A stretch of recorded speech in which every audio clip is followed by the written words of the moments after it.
Rasulillahi ajma'in. Amma ba'du. Puji dan syukur kita kehadirat Allah Subhanahu wa taala yang melimpahkan rahmat dan karunia-Nya kepada kita semua, sehingga kita masih diberikan kesehatan, keimanan dan kesempatan, sehingga kita masih bisa melakukan aktivitas buat kita membaca Yasin dari anggota ke anggota, dari rumah ke rumah. Dan tak lupa salawat dengan salam kita ajarkan kepada junjungan Nabi besar Muhammad Sallallahu Alaihi Wasallam. Allahumma sholli ala Muhammad wa ala sayyidina Muhammad. Dengan semoga dengan kita selalu bersyafaat kepada beliau, kita mendapatkan syafaat di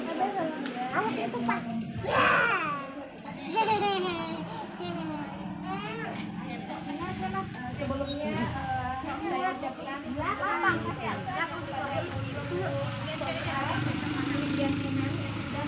kesempatan kepada saya untuk memberikan berbagi ilmu.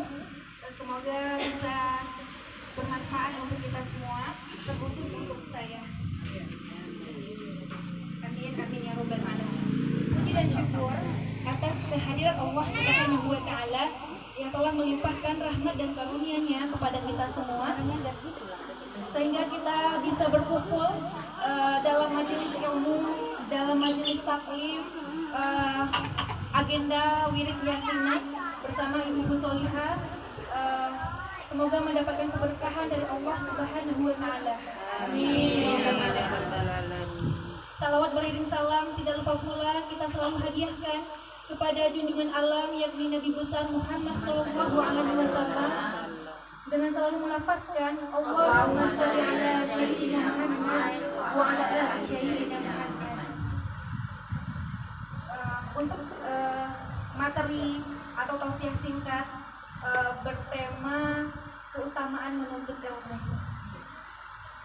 Setiap kita wajib menuntut ilmu bagi umat muslim, sebagaimana Allah Subhanahu wa taala berfirman dalam surah Al-Mujadilah ayat 11, A'udzubillahi minasyaitonirrajim. Bismillahirrahmanirrahim. Yarfa'illahu alladhina amanu minkum walladhina utul ilma darajat. Artinya, sesungguhnya Allah Subhanahu wa taala akan mengangkat derajat orang-orang yang beriman di antara kamu, serta orang-orang yang berilmu beberapa derajat.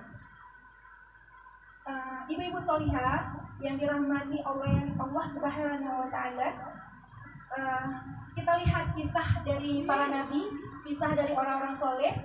Salah satunya kisah dari Ibnu Abbas. Ya, Ibnu Abbas ini adalah keponakan dari Rasulullah Shallallahu Alaihi Wasallam. Beliau sangat semangat menuntut ilmu. Ya, sangat semangat menuntut ilmu. Beliau selalu mengikuti Rasulullah kemanapun pergi, hingga Rasulullah itu wafat. Setelah wafatnya Rasulullah, beliau tetap saja semangat menuntut ilmu.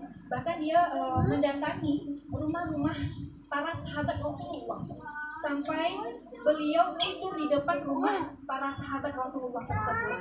Sampai salah satu sahabat itu bertanya, "Wahai Ibnu Abbas, kenapa engkau mau menyusahkan diri? Kenapa tidak pantas saja aku untuk mendatangimu?" Maka salah satu sahabat itu, maka Ibnu Abbas itu menjawab, "Tidak, akulah yang harusnya mendatangi, wahai guru, karena ilmu itu didatangi, bukan mendatangi." Jadi dari kisah salah satu keponakan Rasulullah tersebut, bahwa kita bisa menjadi semangat berilmu juga seperti salah satu keponakan Rasulullah tersebut. Kemudian ada lagi kisah dari para nabi, yaitu salah satunya Nabi Musa alaihi salam. Dia menuntut ilmu kepada Nabi Khir alaihi salam.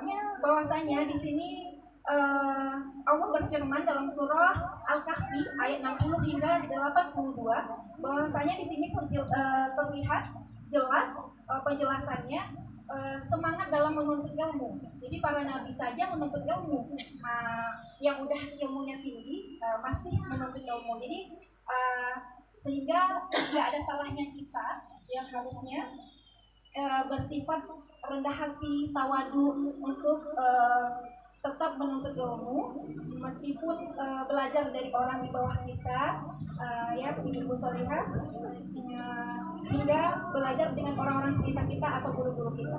Jadi dari sini ada beberapa keutamaan menuntut ilmu.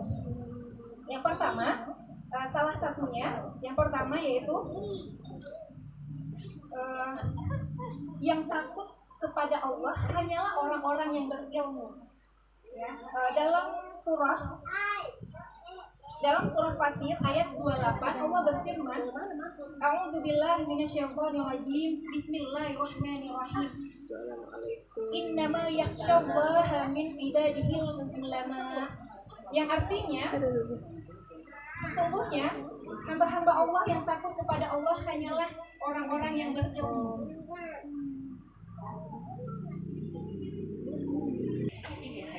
Yang kedua, keutamaan menuntut ilmu itu, Allah mudahkan jalan menuju surga.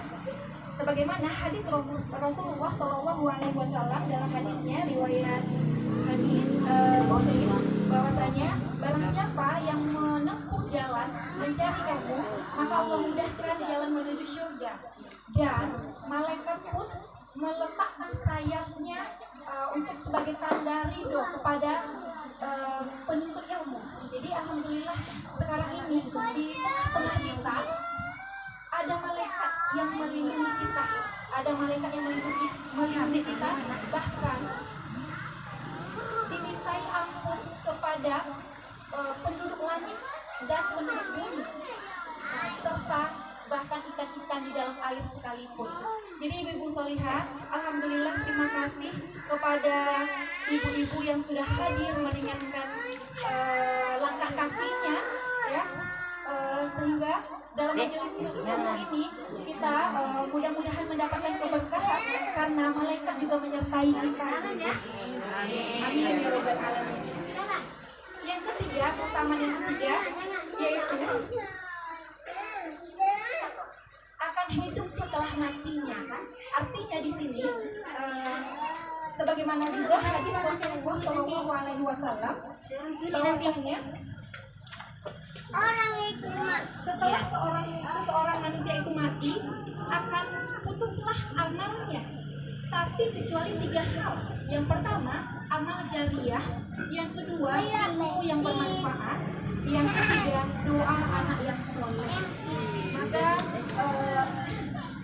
tetaplah kita ibu-ibu solihah, kita semua di sini semangat untuk menuntut ilmu, amal jariyahnya ditingkatkan kembali, ilmu-ilmunya kita gali kembali, kita berikan ilmu itu ke orang lain dan orang lain itu menyebarkannya, maka amalnya akan mengalir kepada kita meskipun kita sudah mati nantinya.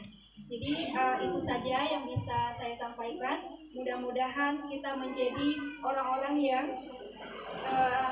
selalu haus dengan ilmu, meskipun kita bisa ilmu dunia, tapi harusnya juga bisa dalam ilmu akhirat, terutama ya ilmu agama. Alhamdulillah, mudah-mudahan dalam agenda kita pada siang hari ini bermanfaat, diberikan keberkahan oleh Allah Subhanahu wa Ta'ala. Saat ini juga kita yakin bahwa kita dilindungi oleh malaikat, ya, mendapatkan syafaat dari Nabi Muhammad SAW. Amin, amin ya rabbal alamin. Terima kasih atas perhatian ibu-ibu semuanya. Mohon maaf jika ada salah kata. Saya akhiri, wabillahi taufiq wal hidayah. Wassalamualaikum warahmatullahi wabarakatuh. Waalaikumsalam warahmatullahi wabarakatuh.